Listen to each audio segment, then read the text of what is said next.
This is a remix. Prepare for launch in 3, 2, 1.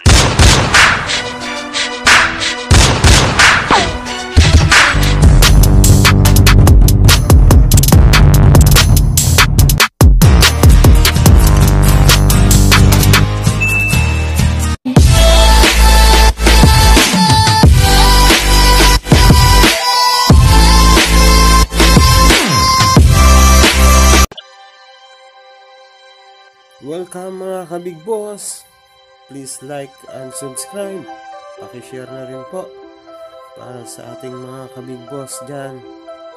Huwag po kalimutang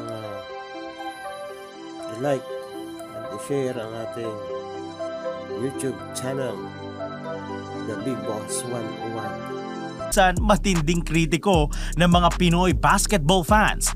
Kaya naman todo na ang paghahanda at training ng men's national basketball team para sa isa sa pinakamalaking basketball tournament sa mundo. At syempre bilang paghahanda na rin nating mga fans, alamin natin ang history ng Philippine basketball team pagdating sa FIBA World Cup stage. Mula 1950 meron ng 18 World Cup tournament at ngayong taon ang pang-19 na World Cup competition.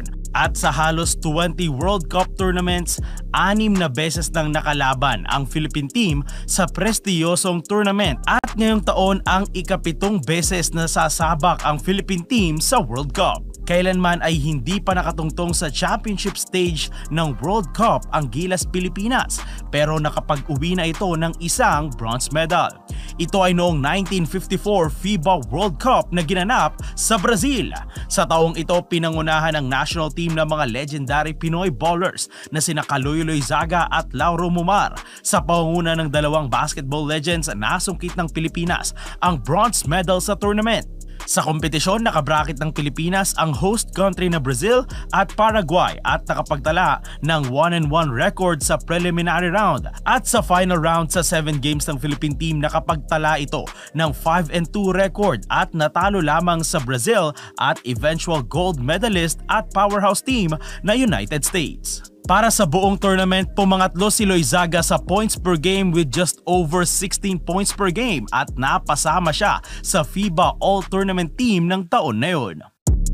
Matapos ang third place finish ng Team Philippines noong 1954, naging mapait na ang kampanya ng Pilipinas sa mga sumunod na World Cup. Lumaban ulit ang Pilipinas sa 1959 World Cup pero ngayon pang-8 na lang ang bansa sa tournament. 1974 ay muling nakabalik ang Pilipinas sa World Cup na ginanap sa Puerto Rico pero mas naging maalat ang kanilang stint sa taong ito dahil pang 13 lang ang pwesto na nakuha nila. Ito ay kahit pa pinangungunahan ng Philippine team ng mga legendary at iconic Pinoy basketball players na sina Robert Jaworski, Ramon Fernandez, Bogs Adornado, Abet Gidaben, Francis Arnaiz at iba pa. 1978, unang naging host ang Pilipinas ng World Cup. Sa taong ito, hindi na parte ng national team sina Jaworski, Fernandez, Adornado, Arnaiz at iba pang Philippine basketball legends dahil naglalaro na sila sa PBA at noon ay hindi pa pwede maglaro ang mga pro player sa international stage. Kaya naman binuo ang Philippine team ng mga hindi kasing kilalang manlalaro tulad nila Alex Carino, Federico Lauchenko, Ramon Cruz at iba pa. Sa kasamaang palad ay hindi naging maganda ang resulta ng World Cup sa harap ng mga Filipino fans dahil nabigo ang Philippine team na makuha ang ginto at 8 days lamang ang nakuha nila sa kompetisyon. Dahil dito palaisipan sa mga fans kung ano nga ba kaya ang naging placing ng Pilipinas kung sakaling nakapaglaro ang ibang mga all-time great ng Philippine basketball. Sa sumunod na World Cup 1982 ay hindi na naging parte ng tournament ang Pilipinas at sa loob ng 32 years ay absent na ang Team Philippines para sa FIBA World Cup. Mula 1982 hanggang 2010 FIBA World Cup, hindi nakatungtong sa world stage ang Pilipinas at habang tumatagal, lalong tumitindi ang gutom ng mga Pinoy na makabalik sa World Cup stage. Until 2014.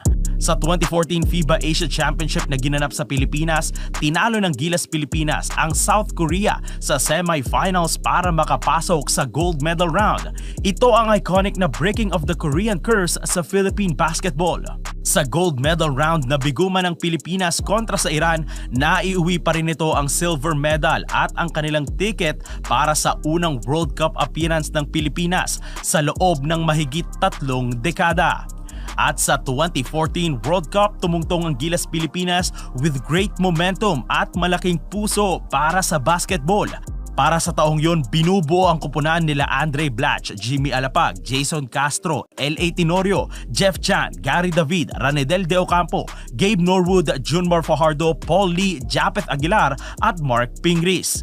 Hindi man makatotohanan ang gold medal para sa Pilipinas sa taong yon, marami ang umasa na magpapakitang gilas ang Gilas Pilipinas at pahihirapan ang mga powerhouse teams sa tournament. At ito na nga ang eksaktong nangyari sa tournament kontra sa Croatia, Argentina, Puerto Rico na pare-parehong may isa o higit pang NBA player sa kanilang kupunan.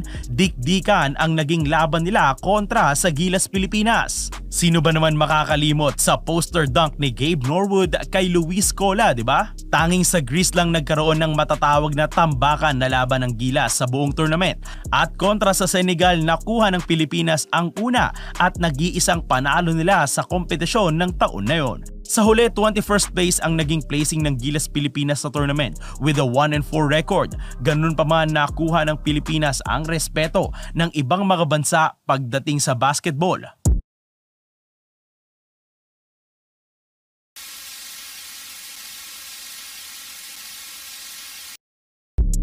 Nakapasok ulit ang Pilipinas sa 2019 World Cup at magkahalong mga veterano at mga bagong player na ang bumuo para sa Gilas Pilipinas. Kasama pa rin sa kupunan sina Blatch, Norwood, Fajardo, Aguilar at Lee, pero multiple new faces na ang kasama nila sa kupunan. Kung sa 2014 World Cup naging competitive ang Pilipinas, sa 2019 tila naging bonus round lang ang Gilas. Tinapos ng national team ang tournament bilang bottom seed at 32nd spot. Sa 5 laro ng Gilas, tinambakan ng kupunan ng halos lahat ng kanilang mga laro at tanging ang laban lang nila kontra sa Angola ang naging dikdikan. Naging silver lining sa Pilipinas ng taon na yon sina Robert Bolick at CJ Perez na ipinakita ang kanilang gutom para manalo sa bayan. Pero hindi pa rin naging sapat ito mula sa mga bashing ng mga fans at critics ng national team. At matapos ng 2019 World Cup, nakataon naman ngayon ang focus ng buong bansa sa magaganap na FIBA World Cup ngayong August. Leading up to this year's World Cup competition, maraming pinagdaanan ng Pilipinas. Siyempre, nandyan ang qualifiers na nilaruan ng iba't ibang composition ng roster ng Gilas Pilipinas, 2022 FIBA Asia Cup at 2020 FIBA Olympic Qualifying Tournament na nilaruan ng Gilas roster na karamihan ay mga bata with an average age of 25 and 24 years old sa dalawang tournament. Malaking hamon ng 2023 FIBA World Cup para sa Gilas Pilipinas, pero hindi maikakaila na exciting makita kung anong klaseng performance nga ba ang maipapakita nila sa harap ng kanilang home crowd. Kayo ba mga pare ko, anong tingin nyo ang magiging performance ng Gilas Pilipinas para sa 2023 FIBA World Cup? Tingin nyo ba ay makakakuha ulit tayo ng medalya tulad ng ginawa ng Philippine team noong 1954? Let us know sa comment section at huwag nyo kalimutang mag-like, share, and subscribe.